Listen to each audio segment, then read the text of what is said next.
Yes. Ambassador Latika Berg from the Nightly Australia.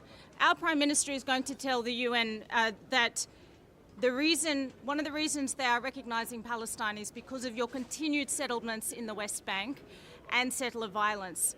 Does Israel not share part of the blame for why so many of your traditional friends are now moving against you? Absolutely not. And I want to remind you that exactly 20 years ago, we actually took out all the Jewish communities, the so-called settlements, from Gaza. We took the cemeteries. We took everybody out from Gaza, and look what happened on October 7th. So no one can make the connection between Jewish communities and hostility of Hamas. There was a ceasefire before October 7th, and still Hamas chose to attack us. So why do you think all these Israelis are moving against you? They're your friends. I can explain it that, it is a very long war. It is the longest war in our history. And many countries want to take action and to feel that they are doing something. They cannot speak with Hamas. With all due respect to President Macron, the Elysee cannot give instructions to Hamas. So it's easier to come here, make statements, take pictures. They feel they are doing something, but they are not promoting peace. On the contrary, they are supporting terrorism. I cannot hear one by one, please. Ambassador, we have a question over here. So, okay, Ambassador. I will answer it. Ambassador, will there be a reaction by Israel to these recognitions? It's Pamela Falk from U.S. News and World Report. Prime Minister Netanyahu was very clear about it. We will take action because what are we seeing now is a unilateral action. And those issues were supposed to be negotiated between Israel and the Palestinians in the future. We tried to do it in the past, many times.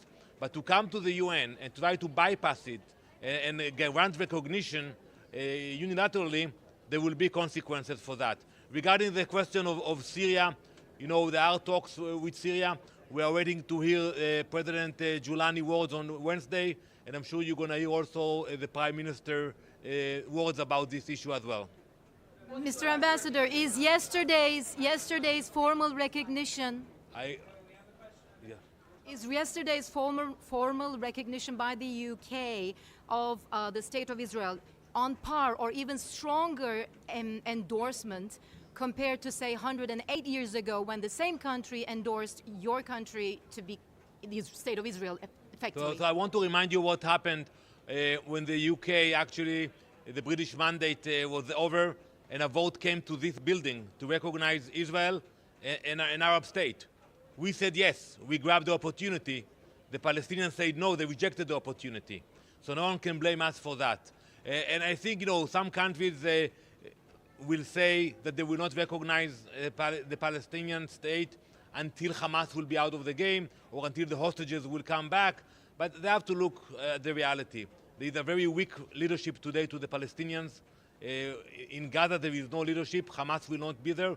But also in Judea and Samaria, we see a very weak regime. It will be very hard for this regime to negotiate in the future.